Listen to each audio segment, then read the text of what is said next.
Hi, today I'm here with Lance Weatherby. Lance started his career in sales. He has a very rich background in both sales and marketing. He is an advisor to different startups, and now he is the head of marketing at Boxy. Lance, thank you so much for being with me today. Caroline, very, very happy to be here. Great. So today I want to talk about mapping the buyer user journey. And it's something that most marketers think about, but to actually do it can be quite difficult because there's so much going on when a buyer is actually buying a product, right? So to do this successfully, we need to follow some kind of a process. And figuring that out is not easy. So I know that you have quite a bit of experience in building user journeys and really figuring out where bottlenecks are. So I'd love your take on how to do this successfully. Yeah, well, like you said, it's not real easy, but I think it's very doable. So I've spent the vast majority of my marketing career in technology marketing startups and SaaS type companies, right? And in those companies, it's very important that you can kind of like measure what's going on with your prospects and customers all the way through the funnel and out the other end. And I've also spent a lot of time consulting with startup companies to try to help them kind of get off the ground. And those two things somewhat come together in what I call a buyer-centric sales funnel. And what I think the vast majority of people, companies do is they look at their sales funnel and they classify, the things that they want a potential, customer to do. Mm-hmm. Like in my world, it's, come to a website, sign up for a demo, sign up for a trial, get qualified, go through a discovery process, do a demo, get agreement, and then boom, you get them to sign some documents. And right. While you're doing all those things from a sales and marketing kind of perspective, the buyer is actually doing something very, very different. And mm-hmm.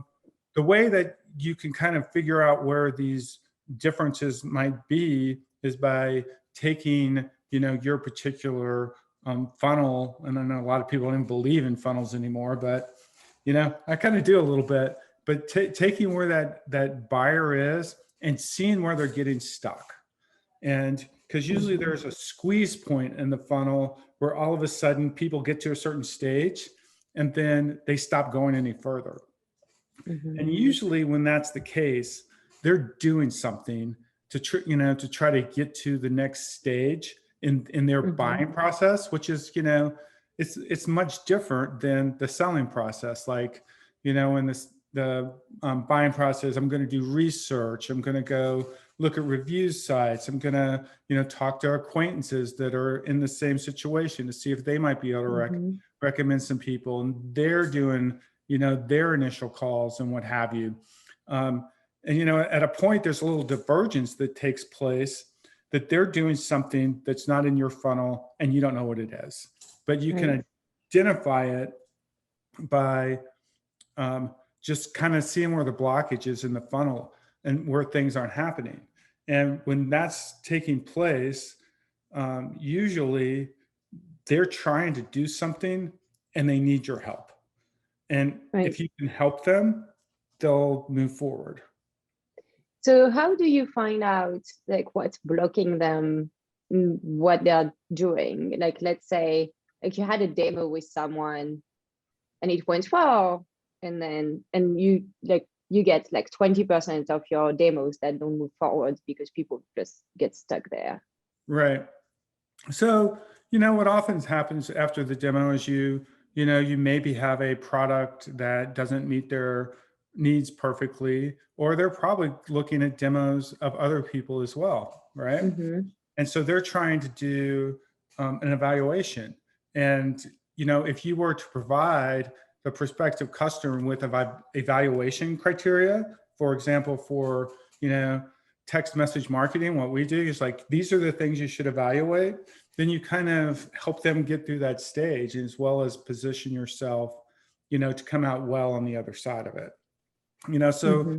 it's that type of thing. When they get a little bit, further along, who's the decision maker, right? And oftentimes the economic buyer isn't the person that, your sales folks are talking to regularly. So what do they need to get the economic buyer's buy-in? And Right.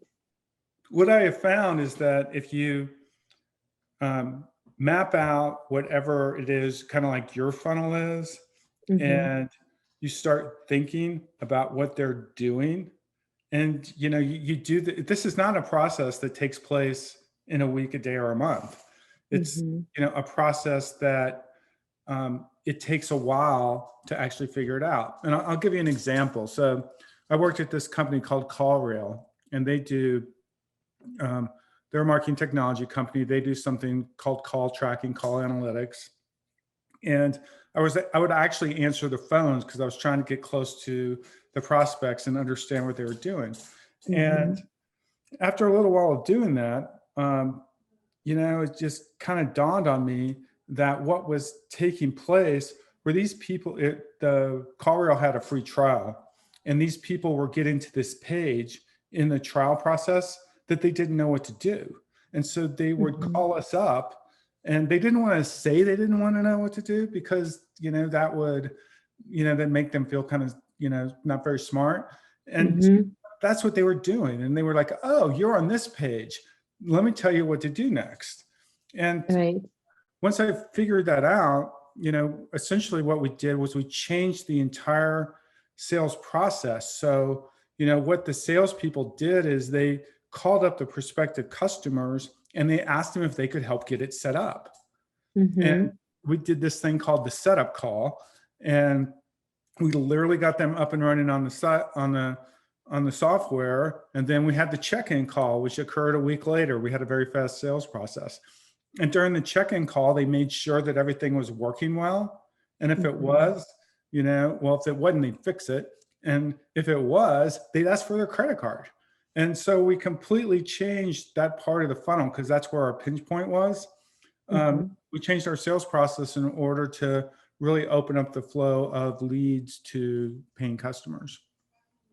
That's awesome. And I think what's it really showing is that, first of all, you should really listen, right? Like, there's nothing like going and experiencing it, or at least, you picked up the phone. If you can't do this and talk to the prospect, talk to your sales team, right? Understand why it's blocking. Yes. And, the having vendor-centric, funnels that are specific to what you're trying to sell is one of the biggest, failing points I see in a lot of, at least, early stage companies. And, Mm-hmm. in later stage companies, if you hear things like, oh, where the customer just doesn't understand, or, the salesperson says to the prospective customer, you need to, this is our process that you need to follow. Basically, it happens all the time. I mean, looking for it. And it's like, Yeah, but, yeah. I don't want to follow your process. This is what I'm trying to do.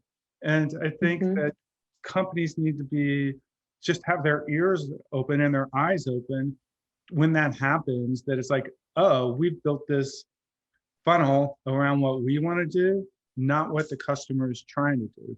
And just knowing that, or being aware that that could potentially be the case, is the first step to kind of like fixing it. Right. And, Well, and the second step is mapping it out. I mean, mm-hmm. however, what you think the buying process is that your customer's going through, if you don't know. And if you do know, it's like, well, how long do people get stuck in this stage? Because Right. that's what they literally get stuck, and Mm-hmm. and you want to get them unstuck. Yeah. And I think it's fascinating, really, to think about, well, what is this person doing, right? What are these prospects doing while they're not talking to us? And I think as a marketer, we always think about like masses, right? We usually think about like, I'm communicating to the customers in general, to the prospects in general, right? However we segment it.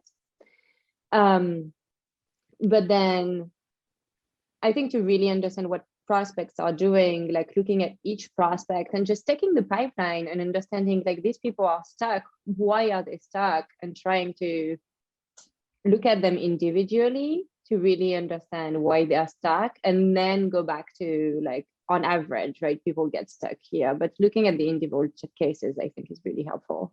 Yeah, and I think, talking to the sales team to kind of understand their perspective on what's going on. And actually, sooner or later, everyone gets customers that are kind of like, raving fans.